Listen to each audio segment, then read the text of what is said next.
আপোনালোকক যে দেখাইছিলোঁ জলফাই আচাৰ বনাম বুলি, সেয়া আজি বনাব লৈছোঁ।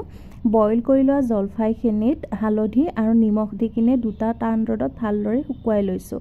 এতিয়া এটা মছলা বনাই লৈছোঁ। জিৰা গুটি, চফ গুটি, শুকান জলকীয়া আৰু পাঁচফোৰণ, এই চাৰিবিধ মছলা দি কিনে এটা মছলা বনাই লৈছোঁ। তাৰপিছত মই গৰম কৰি লোৱা তেল ইয়াতে মছলাখিনিৰ ওপৰত ঢালি দিছোঁ। আপোনালোকে ভিনেগাৰ দিব পাৰে, মই পিছে ভিনেগাৰ নিদিওঁ আচাৰ বনাওঁতে, কোনো ধৰণৰ প্ৰিজাৰ্ভেটিভ নিদিওঁ। পূৰা টান ৰ'দত মই দি থাকোঁ, যেতিয়াই ৰ'দ ওলায় মই তেতিয়াই মানে আচাৰখিনি দি থাকোঁ আৰু।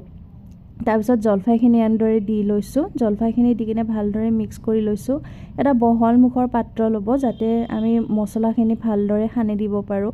জলফাইখিনি হওক বা বগৰী আচাৰ বনালে তেনেকৈ, বা আমৰ আচাৰ বনালে তেনেকৈ আৰু। তাৰপিছত এয়া মই ৰ'দত দি থাকিম পূৰা 2 সপ্তাহমান, তাৰপিছতহে বটলত ভৰাম। আজিলৈ আহিলোঁ।